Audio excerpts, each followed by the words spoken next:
Therapy-Tok. Okay. It doesn't sound like it needs a whole lot of explanation, but No. carry on. So this is where therapists share quick mental health tips on the TikTok. There we go. Yeah. So next item.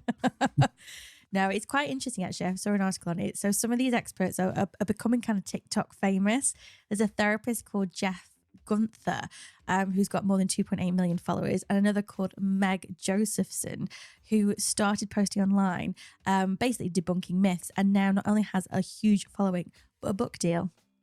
Interesting. So these clips, you might have seen them. If you're on the YouTube Shorts, the older people listening, that's basically TikTok for the over 35s, I think.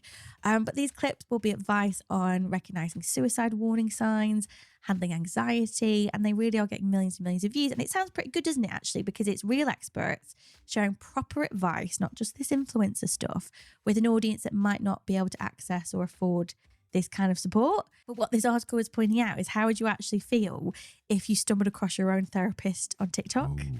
Yeah, it featured, the article featured a woman called Kaylin from LA, and she'd had this exact experience and was left feeling a bit weird. She described it, which I thought was quite funny, as seeing a teacher outside of school. We've all done that. I remember seeing my history teacher in leather trousers in real once. Really? Yeah, it's burnt into my memory. But I mean, other reactions that did make me chuckle, I think you like this one out, was a comment that said, talking to a therapist and then going home and seeing a vague TikTok they posted complaining about a client that sounds like me would be my joke or origin story. Love it. Love it. Yeah, I mean, other comments are a bit more intense. Some saying that, if they saw their therapist giving advice on TikTok, they'd kill them. Sounds like someone who desperately needs therapy. Yeah, true.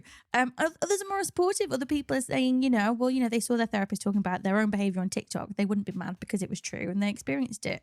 So it is differing opinion.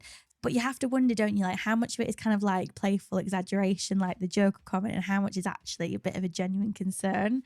The article went on to quote an expert from NYU. You like your names, Al. I swear I don't pick these articles just for the names, but if I did, I would have picked this one. Ernesto Lira de la Rosa. Oh, Ernesto.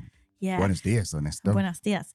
So yes, Ernesto pointed out that it's really vital for therapists to basically, if they're going to do this, and there's pros and cons to it, but if you're going to do it, to stick to ethical standards of the platforms and ensure that they're really clear about what is general advice and what is actual therapy.